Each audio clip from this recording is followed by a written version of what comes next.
इस कहानी का शीर्षक है गरीब का प्यार। यह कहानी सच्ची घटना पर आधारित है, तो कृपया आप लोग ध्यान से सुनिए। यह कहानी एक बहुत गरीब आदमी की है और उसकी पत्नी की है। आदमी जिसका नाम सुनील था, वह किसी के यहाँ नौकर का नौकरी करता था। बहुत कम पैसे कमाता था, लेकिन बहुत ही खुश था। उसकी पत्नी बहुत सुंदर थी, जिससे वह बेइंतहा प्यार करता था। उसकी पत्नी के बाल बहुत ही लंबे व सुंदर थे।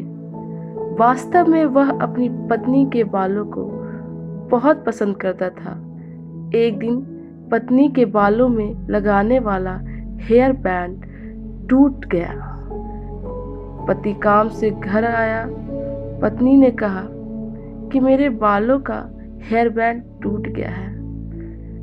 बिना उसके मैं अपने बालों को नहीं संभाल सकती। यह सुनकर पति बड़ा दुखी हुआ और बोला कि मैं तुम्हारी हर जरूरत को पूरा करना चाहता हूँ, लेकिन मेरे पास तुम्हारे हेयर बैंड के लिए पैसे नहीं हैं। मेरी अपनी घड़ी 1 महीने से खराब है, इसको ही नहीं सही करवा पा रहा हूँ। पत्नी ने कहा, ठीक है, मुझे कोई खास जरूरत नहीं है।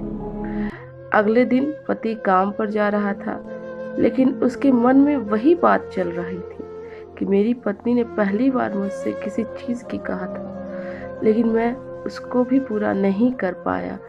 वो बहुत ही उदास हो रहा था इस बात को लेकर। फिर उसका ध्यान अपनी घड़ी पर पड़ी।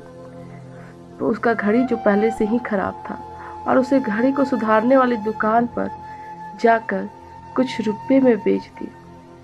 घड़ी खराब थी, इसलिए कुछ ज़्यादा रुपए की नहीं गई, लेकिन जितने रुपए का हेयर बैंड आता उतने रुपए मिल गए थे। वह हेयर बैंड की दुकान पर गया और जैसा उसकी पत्नी का हेयर बैंड था वैसा ही लेकर आ गया। पति खुश था कि आज पत्नी को जाकर देने वाला हूँ। पति घर पहुंचा तो देखा कि उसकी पत्नी के जो लंबे सुंदर बाल थे वो बिल्कुल छोटे करवा लिए हैं। पति ने यह सब देखकर पत्नी से कहा कि ये इतने छोटे बाल क्यों करा लिए? मैं तुम्हारे लिए नया हेयर बैंड लेकर आया हूँ। पत्नी ने कहा, मैं बाजार में गई और अपने बालों को बेचकर आपके लिए घड़ी ले आई।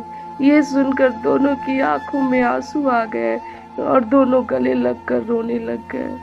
आज के इस ठग भरी जिंदगी में ऐसा सच्चा प्यार देखने को बहुत कम ही मिलता है, लेकिन प्यार होना चाहिए तो ऐसा ही। अपने पार्टनर को कभी भी धोखा नहीं देना चाहिए। इस कहानी से हमें यह सीख मिलती है।